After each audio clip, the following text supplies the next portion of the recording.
రైతులకు పట్టణ వాసులకు ఉపయోగపడేలా జాతీయ ఉద్యాన వ్యవసాయ ప్రదర్శనలు ఏర్పాటు చేయాలని వ్యవసాయ శాఖ మంత్రి తుమ్మల నాగేశ్వరరావు అన్నారు.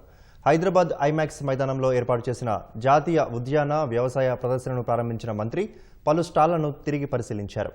గణతంత్ర దినోత్సవం సందర్భంగా 5 రోజుల పాటు ఈ నర్సరీ మేళా జరగనుంది.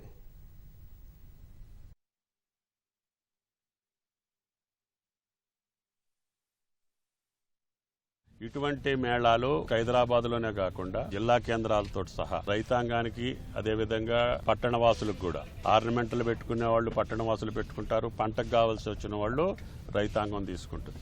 అందుకని ఈ భారతదేశంలోనికి ఉన్నటువంటి అన్ని రకాల పండ్ల చెట్లని ఈ రోజున మెకడమియా కావచ్చు, ఆర్కానట్ కావచ్చు, నట్మగ్ కావచ్చు, రైతుకి లాభం వచ్చేటటువంటి పంటలు కూడా మన దేశంలో పండించుకునే అవకాశం వచ్చింది. కాబట్టి ప్రపంచ దేశాల్లో ఏ పంట పండినా ఆ పంటను పండించేటటువంటి వాతావరణం మన దగ్గర ఉంది. కాబట్టి ఇటువంటి నర్సరీలు రైతాంగానికి, అదేవిధంగా పట్టణవాసులకు ఉపయోగపడాలని, దీన్ని విజయవంతం చేయాలని చెప్పి ఖలీద్ గారి యొక్క ప్రయత్నానికి అందరూ సహకరించాలని చెప్పి మీకు ప్రత్యేకంగా విజ్ఞప్తి.